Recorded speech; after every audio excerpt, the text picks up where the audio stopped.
मोदी अगले हफ्ते फूंकेंगे चुनावी बिगुल। 4 दिन में 12 जनसभाओं को करेंगे संबोधित। प्रधानमंत्री नरेंद्र मोदी दीपावली के बाद 23 अक्टूबर से बिहार विधानसभा चुनाव से प्रचार का बिगुल बजाएंगे। इस दौरान 4 दिनों में 12 रैलियों को संबोधित करेंगे। प्रधानमंत्री नरेंद्र मोदी दीपावली के बाद 23 अक्टूबर से बिहार विधानसभा चुनाव में प्रचार का बिगुल बजाएंगे। पूरे चुनाव में प्रधानमंत्री 4 दिन सूबे को देंगे और प्रतिदिन 3 जनसभाओं को संबोधित करेंगे। उनकी जनसभाओं का आगाज 23 अक्टूबर को सासाराम से होगा। इसी दिन पीएम गया और भागलपुर में भी जनसभाओं को संबोधित करेंगे। मोदी और नीतीश 2025 से 2030 के नारे के साथ चुनाव मैदान में उतरे। सीएम नीतीश कुमार समेत राजग के सभी नेता जनसभाओं में शिरकत करेंगे।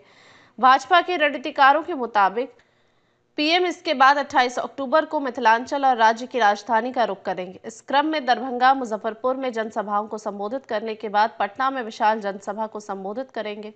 फिर 3 दिन के ब्रेक के बाद पीएम 1 नवंबर को पूर्वी चंपारण, समस्तीपुर, छपरा में और प्रथम चरण की प्रचार की आखिरी तारीख के पहले 3 नवंबर को पश्चिम चंपारण, अररिया और सहरसा में जनसभाओं को संबोधित करें। बढ़ सकती है जनसभाओं की संख्या। भाजपा सूत्रों का कहना है कि चूंकि दूसरे चरण का चुनाव 11 नवंबर को है और पहले चरण के मतदान के बाद 3 दिन का समय बचेगा, ऐसे में जरूरत पड़ी तो प्रधानमंत्री का एक और कार्यक्रम बनाया जा सकता है। हालांकि अब तक 3 नवंबर तक के कार्यक्रम को ही अंतिम रूप दिया गया है। विकास व घुसपैठ होगा मुद्दा। प्रधानमंत्री अपने भाषण में विकास और घुसपैठ को केंद्र में रखेंगे। इस दौरान केंद्र में राजग सरकार के आगमन के बाद राज्य में हुए विकास कार्यों को गिनाएंगे।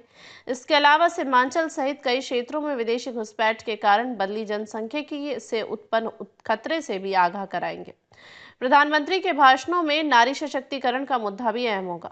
खासतौर से केंद्र और राज्य सरकार द्वारा आधी आबादी के स्वरोजगार के लिए शुरू की गई योजनाओं का जिक्र उनके भाषणों में होगा।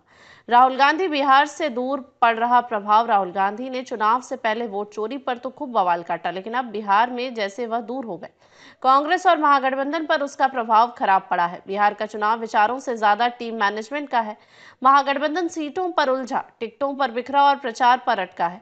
एनडीए एकजुट रणनीति से मैदान पर हावी दिख रहा है। वहीं एक तरफ फ्रेंडली फाइट की फिजा, दूसरी ओर नीतीश मोदी की केमिस्ट्री। दिवाली के बाद हवाएं कैसी चलेंगी, उससे तय होगा कि 14 नवंबर को बिहार में सत्ता की दिवाली कौन मनाएगा।